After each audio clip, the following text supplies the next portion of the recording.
الحمد لله رب العالمين صلاة والسلام على رسوله الكريم وعلى آله وأصحابه وسلم تسليما كثيرا أشهد أن لا إله إلا الله وحده لا شريك له وأشهد أن محمدا عبده ورسوله وبعد.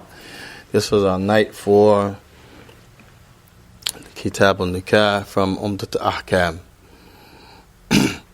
And we'll take inshallah 10 minutes now and 10 minutes after Salat al-Isha, inshallah tabaraka wa ta'ala. The last time we actually took some fatwa around marriage from Imam Muqbil rahimahullah ta'ala concerning marrying the man who doesn't pray. Marrying the man who doesn't pray for the lady. And we mentioned that the Shaykh, he mentioned that the Prophet mentioned ليس بين العبد والكفر والشرك إلا يعني ماذا إلا الصلاة. Naam, that there's nothing between the servant that makes him different from the rest of the creation as it relates to kufr and shirk. Nothing separates him from those two obstacles in belief except the salah. And then he also mentioned the hadith of Buraidah, where the Prophet ﷺ, he said, Al-ahdu baynana wa baynahum as-salah, wa man tarakaha faqad kafr. Naam, and that which is the covenant between the believer and the disbeliever, what makes us different, meaning after the shahada is the salah, and whoever leaves it off, then indeed he has he has disbelief. So the Shaykh, he said, the most correct position, based upon this evidence, is that she should not marry a man who doesn't pray, because with the dalil of the Prophet, that person is considered a disbeliever. He said, but however, the Jamhur ulama, and we said Jamhur has different meanings. Sometimes it means aqlab al-ulama, the majority, if you're talking about ratio. And we said sometimes aqlab may not be right, although they are the majority. And then the Shaykh, when he said jamhur ulama, we said another meaning to jamhur also means thalatha min al-arba min a'imma, 3 out of the 4 great imams. So if 3 out of the 4 great imams took that position, this is another term they use to describe that, called jamhur ulama. And then some scholars also said if there's 2 of them that take a position out of the other 2, and this is to be considered also jamhur. If 2 of them take one position, and then you have one with another and one with another. So it's 3 positions. One takes this one, another takes that one. Then what happens to the remaining of the 2? They agree. This is considered jamhur ulama.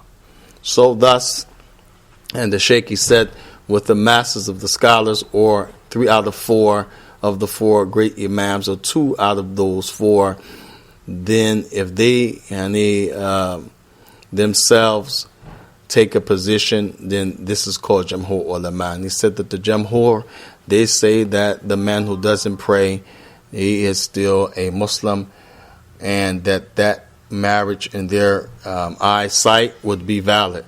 But he said, as it relates to looking at the text, he said then what is correct is that marriage will be invalid. It will be botalan, because that man is considered by the text and by the consensus of the companions to be a disbeliever if he does not pray.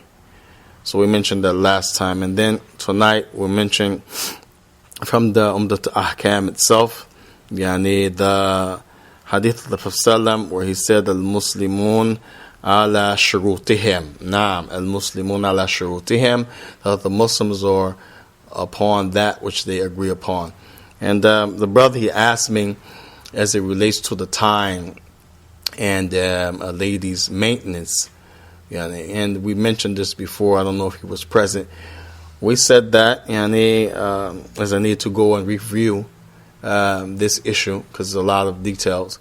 We said that, if they agree, the lady forgoes her nights Because Prophet this happened in his lifetime. One of the wives were up in age, and she felt that he would divorce her because of not having a need for her. She's getting older while he has younger wives. So she said, take my nights and give them to Aisha.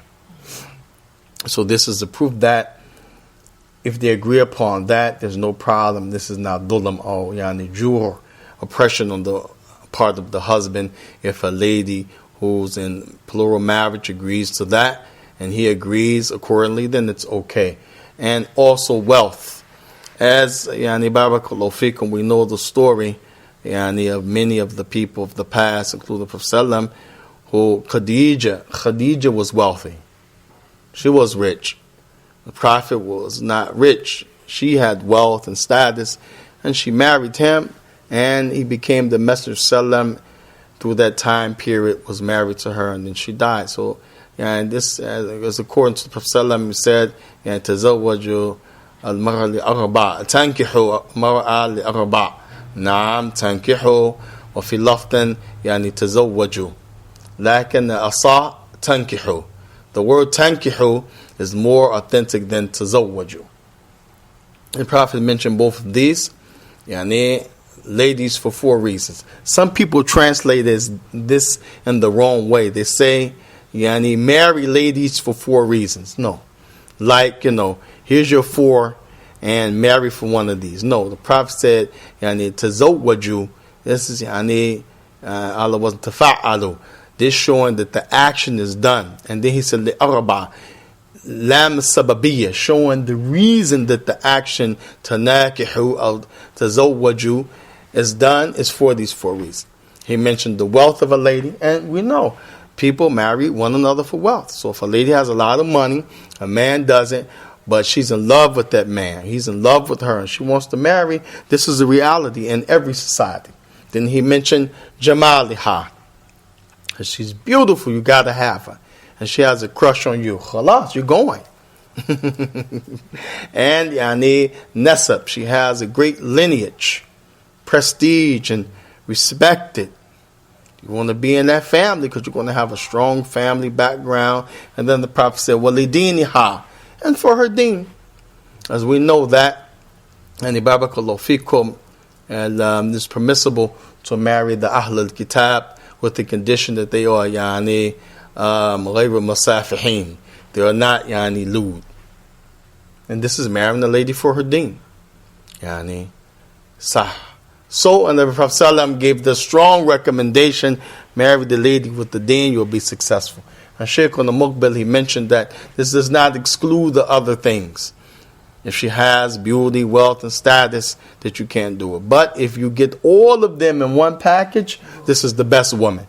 And this is what the Shaykh mentioned, Bint Wadi'i, Abdullah Aisha, in her book, Nasihat Nisa, my advice to the women, and she's a woman scholar, she said the same verdict. But the one who will really be successful in a happy life, if he marries a lady who has some, we have to add aql, because some women don't have no sense. You will not have a successful marriage with a woman who's foolish, negligent. She has to have intelligence and dignity. Aql is a thing that Allah Azza wa Jal mentioned in His book, that you must use if you have it. And if she has religion to go with that, then this is the best woman. But if she has money, and she has beauty, and she has status, and some of the scholars, they have mentioned lastly that the issue of beauty relates to the inward beauty. The issue of beauty sometimes relates to the inward beauty, because if a lady does what's right, even if she has some physical flaws or defects, you become blinded to them because of the beauty of her inner person that she projects outwardly when she deals with you, when she talks with you, and when she deals with you.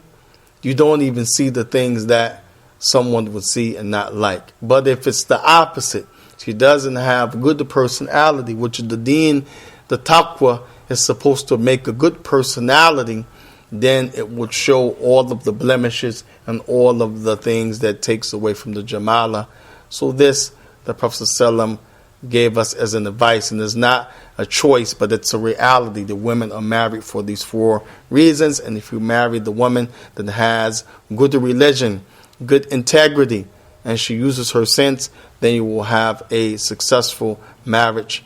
And next time we will talk about that type of man that a lady should have to have a successful marriage.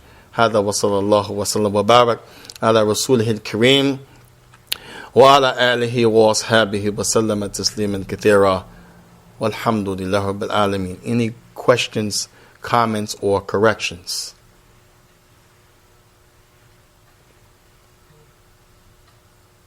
I just got one comment. Allah yabarak feek.